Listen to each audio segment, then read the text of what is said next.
अस्सलाम वालेकुम नाज़रीन, उम्मीद करता हूँ आप सब लोग ठीक ठाक होंगे। नाज़रीन, 16 अगस्त 2023 को जड़ावाला में एक बहुत ही काबिल मजम्मत और अफसोसनाक वाक़या पेश आया है, जिससे आप सब लोग अभी तक अवेयर होंगे। सारे मामला पूरे सोशल मीडिया पर ये पूरी न्यूज़ चल रही है। और फिर उसके बाद जब हम देखें तो हमारे कानून नाफिज करने वाले इदारे, हमारी रियासत उस वक्त मुकम्मल तौर पर नाकाम हो गई। सुबह 7 बजे से लेकर शाम तक तोड़ फोड़ चलती रही, लेकिन कोई भी किसी किस्म का उस पर रोकथाम नहीं हो सका। कुरान मजीद की बाज़ाब्ता तौर पर बेहुरमती की गई। इस चीज़ ये एक बहुत ही अफसोसनाक और बहुत ही काबिल शर्म वाक़या है कि जिसने भी जो ये किया है उसकी तहकीकात की जाए, उसकी तहकीकात करके उस बंदे को सज़ा दी जाए, उसको काफिर किरदार तक पहुंचाया जाए।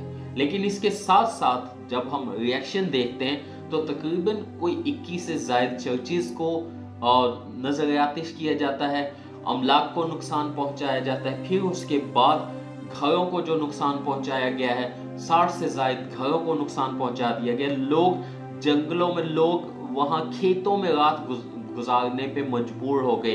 अभी उससे 2 दिन पहले हमने 14 अगस्त मनाई थी, हमने पाकिस्तान की आज़ादी का जश्न मनाया था। हमारे तमाम चर्चेज में केक काटे गए, तमाम चर्चेज में मुल्क पाकिस्तान की सलामती के लिए दुआ की गई। उसके ठीक 2 दिन बाद वही शहरी, उन लोगों को ये महसूस होता है कि हम कहीं और जगह से आके तो यहाँ पे नहीं फंस गए। क्या हो रहा हमारे साथ कि हमें खेतों में रात गुजारनी पड़ेगी।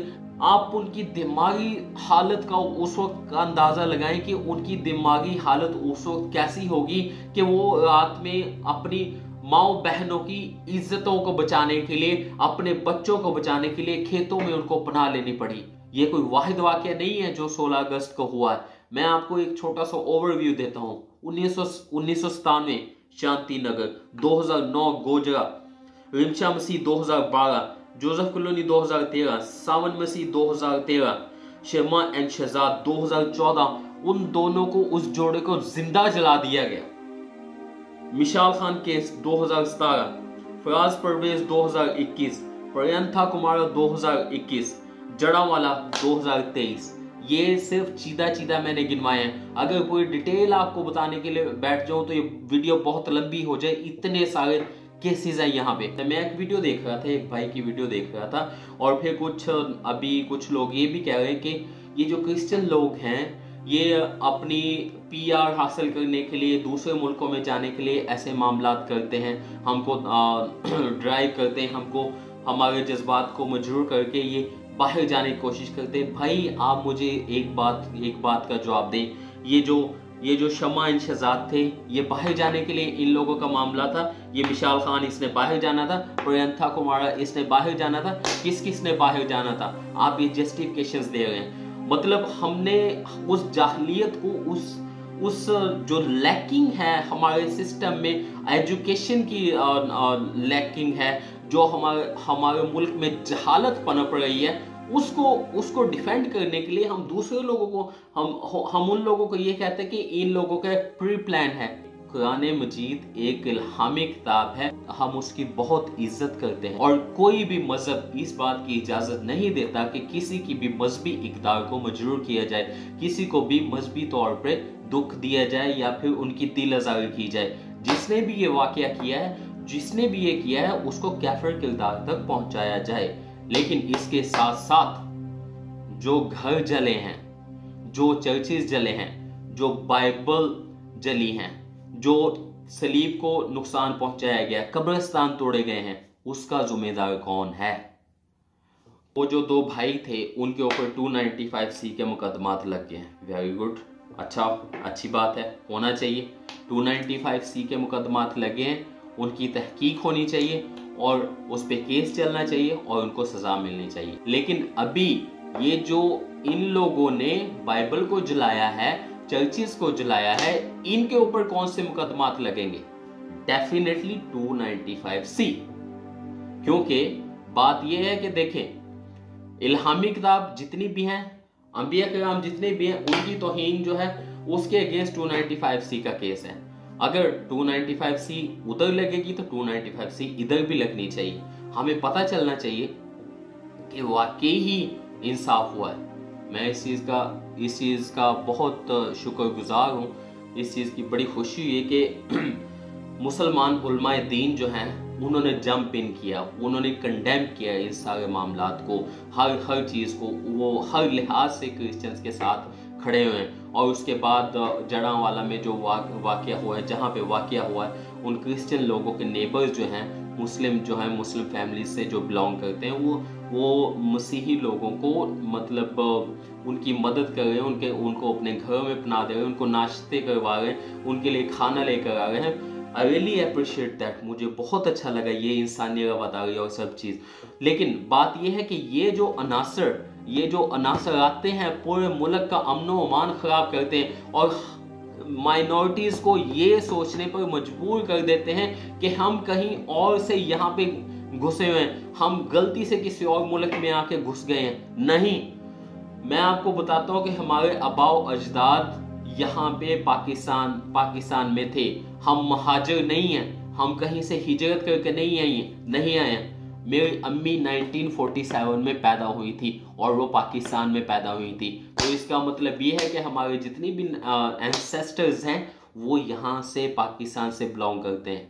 तो ये हम कहीं और से नहीं आए, ये मुल्क हमारा है। सिचुएशन को किसने हैंडल करना है, प्रॉब्लम को कहाँ से सॉल्व करना है, जब तक हम इस चीज़ को फिगर आउट नहीं कर सकते कि ये मसला क्या है, एग्जैक्टली मसला क्या है, इस मसले का हल कैसे निकालना है, तब तक हम नहीं कर सकते। चाहे जो मर्जी हो जाए, कानून साजी हुई है ना, लेकिन फिर भी उसके बावजूद ब्लास्फेमी के केसेस होते हैं। तो कानून बने हैं लेकिन कानून को हाथ में लिया जाता है। बात सिर्फ ये है कि जहालत और उसके बाद अपने मजहब से अवेयरनेस नहीं होना। बोलते जिस बंदे ने कभी नमाज नहीं पढ़ी, जिस बंदे को सूरत अखलास नहीं आती, जिस बंदे को ये नहीं पता कि नापाक होने के बाद गुस्ल करने के कितने फ़राइज़ हैं, वो बंदा दीन को बचाने के लिए भाग पड़ता है और चर्चिस को जलाता है, घरों को जलाता है, लोगों को मारने के पीछे दौड़ता है। ये भाई मैं अपने मजहब का दिफा कर रहा हूँ। हर चीज लूट ली गई, सोना चांदी, लोगों के जेवरात, और उसके बाद बेटियों के जहेज, परिंदे तक नहीं छोड़े, तो उनके मतलब राशन तक नहीं छोड़ा। हर बार जब भी कोई ऐसा वाक़या होता है कंडेमनेशंस की लाइन लग जाती है, हर बंदा कंडेम करता है, हम इस मामले को कंडेम करते हैं, हम इस वाक़े को कंडेम करते हैं, सारे सियासतदान, हर बंदा। और उसके बाद ये होता है कि हमारी गवर्नमेंट जो है, हमारी जो हुकूमत है, वो जिम्मेदारी उठाती है कि हम जले हुए घरों की मरम्मत करवाएंगे, हम जले हुए चर्चिस की मरम्मत करवाएंगे। भाई कब तक हमें ये वाला लॉलीपॉप दिया जाएगा? ये चीज़ें, मकान तो बन जाएंगे, घर भी बन जाएंगे, चर्चिस भी दोबारा बन जाएंगे, लेकिन जो जज्बात मजरूह हुए हैं, जो लोगों के दिलों पर, जो लोगों के दिमागों पर एक असर तारी हुआ है, उसको कौन ख़त्म करेगा? हम अपने मुल्क में रहते हैं, एक आज़ाद मुल्क में रहते हैं, तो हम एक आज़ाद शहरी की तरह जीना चाहते हैं, एक आज़ाद शहरी की तरह अपनी ज़िंदगी गुजारना चाहते हैं, क्योंकि ये मुल्क हमारा है, ये मुल्क हम सब का है, हम सब इस मुल्क में रहते हैं। बात सिर्फ ये है कि हमने इस मामले को फाइंड आउट करना है, इसकी रूट कॉज पे जाना है कि इसकी रूट कॉज क्या है, हमने उस रूट कॉज को ठीक करना है। जब तक हम उस चीज़ को ठीक नहीं करेंगे तब तक कभी भी कुछ नहीं हो सकता। हमारा एजुकेशन का सिस्टम जो है उसको इनिशिएटिव लेना पड़ेगा, हमारे उलमाए दीन जो हैं उनको इनिशिएटिव लेना पड़ेगा, उनको बताना पड़ेगा कि इस्लाम हकीकत में क्या सिखाता है, हुज़ूर पाक सल्लल्लाहु अलैहि वसल्लम की तालीमात क्या हैं, उन्होंने माइनॉरिटीज़ के लिए क्या तालीमात दी हैं, उन्होंने अक़लियतों के लिए क्या तालीमात दी हैं, उन्होंने अपने साथ वाले मज़ाहब के लिए क्या तालीमात दी हैं, उनके बारे में बताना पड़ेगा। मजहबी रवादारी सिखानी पड़ेगी, एक दूसरे के साथ मोहब्बत सिखानी पड़ेगी। और ये चीज़ें जब तक हम नहीं सिखाएंगे, जब तक हम अपने बच्चों को इन चीज़ों के साथ तैयार करके ग्रो नहीं करेंगे, तब तक ये वाक़यात होते रहेंगे और हर वाक़ये के बाद टीवी चैनल्स पे कंडेमनेशंस होती रहेंगी। आपकी क्या राय है? नीचे कमेंट सेक्शन में लाजमी बताना। और आप क्या समझते हैं कि इन वाक़यात को, इन मामलात को रोकने के लिए और कुछ बेहतर तरीक़ाकार अपनाया जा सकता है? अगली वीडियो तक के लिए इजाज़त दीजिए। अल्लाह हाफ़िज़ नासिर।